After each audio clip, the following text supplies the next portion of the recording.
So we've already done videos on the greatest games for LeBron and Steph, and for LeBron it was a pretty obvious choice. Steph, it was a little closer, there was some contenders, but we still ended up agreeing. Then there was Kobe, and we went back and forth on this for a while and just couldn't agree. I mean, I think there's one obvious answer, but Race thinks something different. So we're gonna make our cases on both games for Kobe's best ever performance.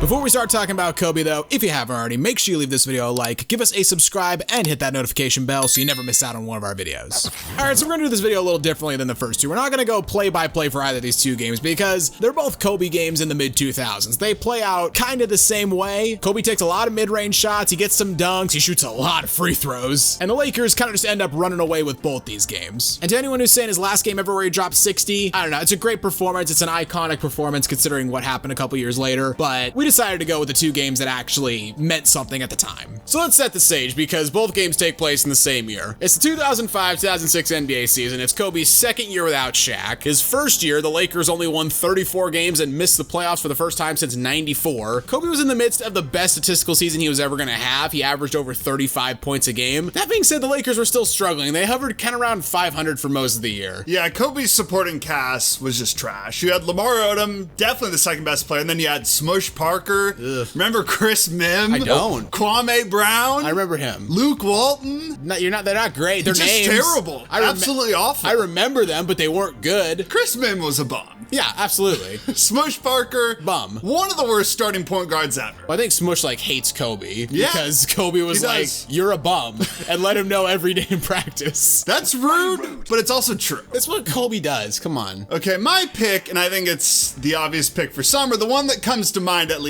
81 points in a single game. He scored 55 points in the second half alone. What's funny about this game is you'd kind of think you score 81 points. Maybe it's close the entire game or you're up. They were down 15 points. They were down as many as 18 points with 9 minutes left in the third. And then Kobe just went nuclear. Yeah, I mean, 81 points in a game is hard to beat. I'll give you that. I mean, he was also efficient as hell. Shot over 60% from the field, shot over 50% from three. He was a plus 25 on the court. And yeah, that's kind of the thing. The Lakers very much needed him. They were going to lose the game if he did go crazy. Second most points in a game behind Wilt. I mean, it's impressive, but to me, it's not quite the best. I don't know. What's so funny looking back at this, look at Jalen Rose interviews. The dude is still salty to this day that Sam Mitchell didn't double team him. Well, I mean, wouldn't you be? Yeah, I don't get why he didn't. They were running a 1-2-2 zone. That's what I ran like 8th grade in CYO. Like, what the hell were they thinking? At some point, once he gets to 60, gets to 70, just double team him. Exactly. Who else is gonna beat you?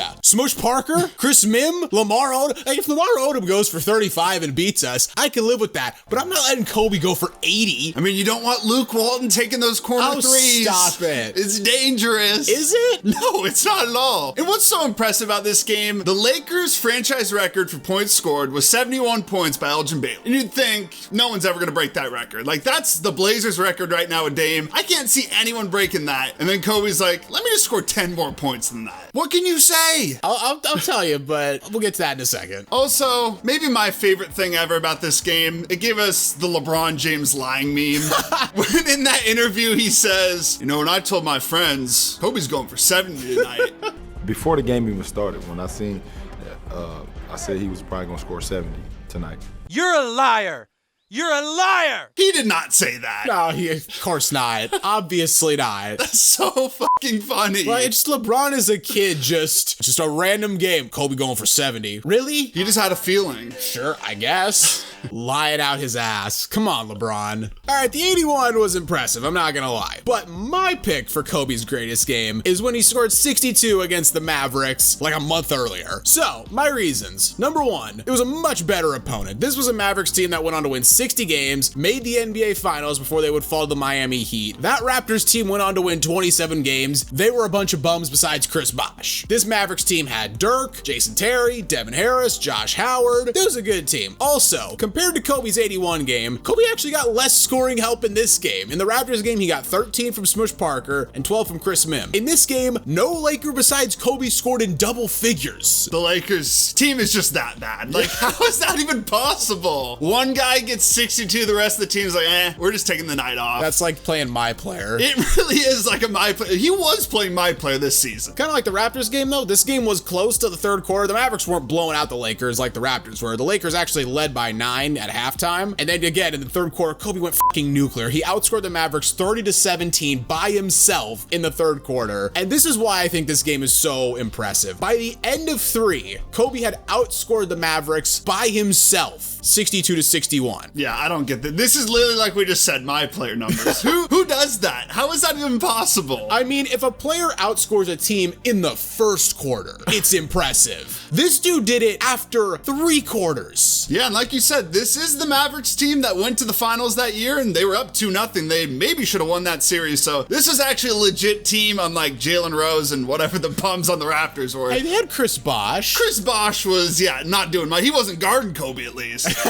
The Lakers obviously pulled Kobe because the game was very much in hand, but I'm fairly confident he could have gone for 81. In fact, Brian Shaw, who was an assistant for the Lakers, asked him if he wanted to stay in to score 70, and Kobe said, I'll do it when we really need it. Well, he did it like a month later. Yeah, imagine that. A coach is telling you, like, this is a once-in-a-lifetime opportunity. Like, this isn't going to happen again all season. And then, what, like a couple weeks later, something scores 81? And Kobe's like, you see the bums I'm playing with? I'll get this chance again. He's like, I'm not worried about it. Trust me. I'll just do this later. Also, just another story about this game, which just proves how great Kobe was and also how petty he was. Del Harris was an assistant coach for the Mavericks in this game, and Del Harris was also Kobe's head coach when he first came into the league, and allegedly Kobe was like, I'm gonna drop a ton of points on the Mavericks because Del Harris, because he didn't play me when I was a rookie. That's Kobe. He just never forgets. Like, he will hold a grudge no matter what. He'll hold a grudge on just the slightest thing, too. Yeah. Anything that gets him up to play. Hey, it worked. Clearly worked this game. So we've both presented our cases. Look, the 81-point game is incredibly impressive. Second highest scoring performance in NBA history. Probably won't be touched for a while, but I can't get over the fact that Kobe Bryant outscored an entire team by himself after 3 quarters. To me, that's more impressive. I get it. I really do. But all I gotta say is 81. I mean, 81 points. Players today, Dame scoring 71, Donovan Mitchell scoring 71, and they still can't even touch 81. I don't know if anyone will. It's just 81. I don't even know what to say.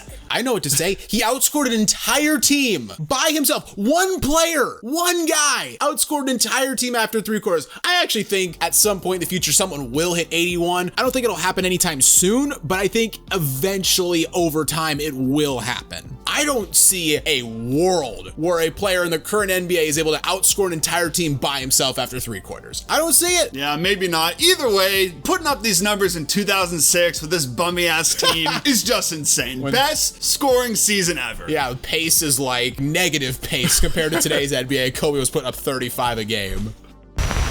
That's the video, guys. What do you think is Kobe's greatest game ever? I'd love to hear what you have to say in the comments down below. If you enjoyed the video, consider leaving it a like, as it really does help us out. And while you're here, why not check out some of our other videos as well? And don't forget to subscribe to Synthetic Sports.